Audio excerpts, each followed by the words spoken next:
Recent fears over a potential urea shortage have exposed the need for South Korea to diversify its supply chain.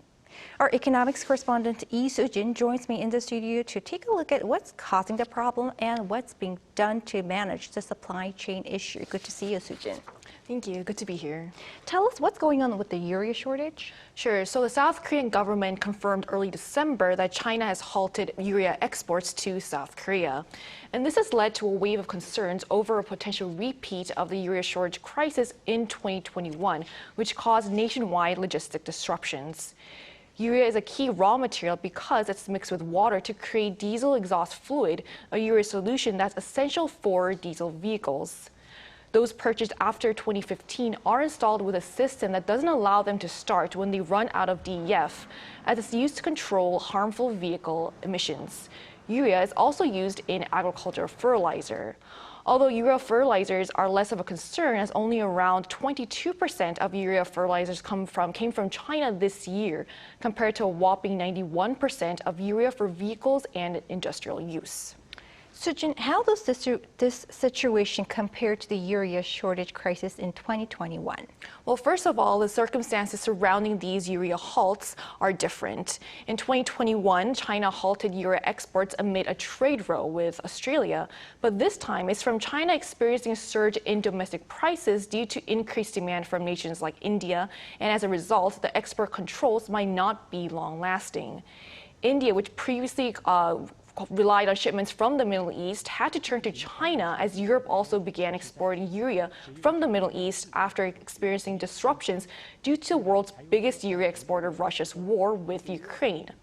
Also, at a gas station I visited earlier this week that's used by many truck drivers due to its location near Incheon Port, an employee confirmed that there is enough pumped DEF, and they haven't witnessed the long queues that were seen 2 years ago. And prices of urea solution here were also within the regular national average price range, but he said the demand for DEF in containers is higher than usual.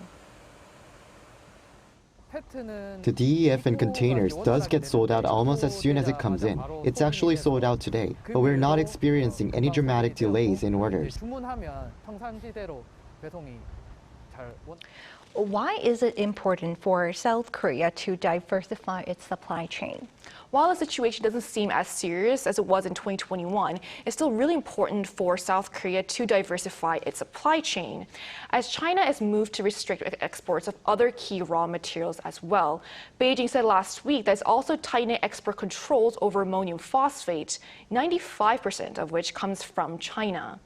As such, Finance Minister Chu Kyo-ho and related ministers earlier this week announced that the government will be extending the tariff rate quota on urea and ammonium phosphate. This quota was set to expire at the end of this year, but will be extended until the end of 2024.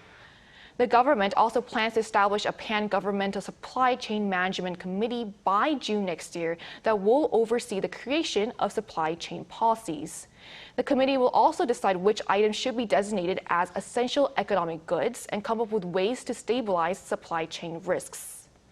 Meanwhile, the industry ministry announced on Wednesday that it plans to reduce South Korea's reliance on specific nations for key items by 2030.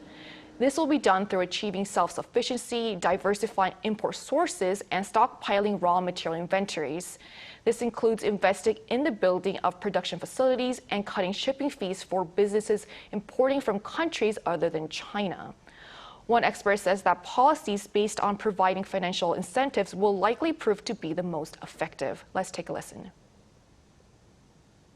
To increase domestic production and diversify import sources, the government needs to provide tax cuts, subsidies, and reduce shipping costs to compete with China's competitive prices.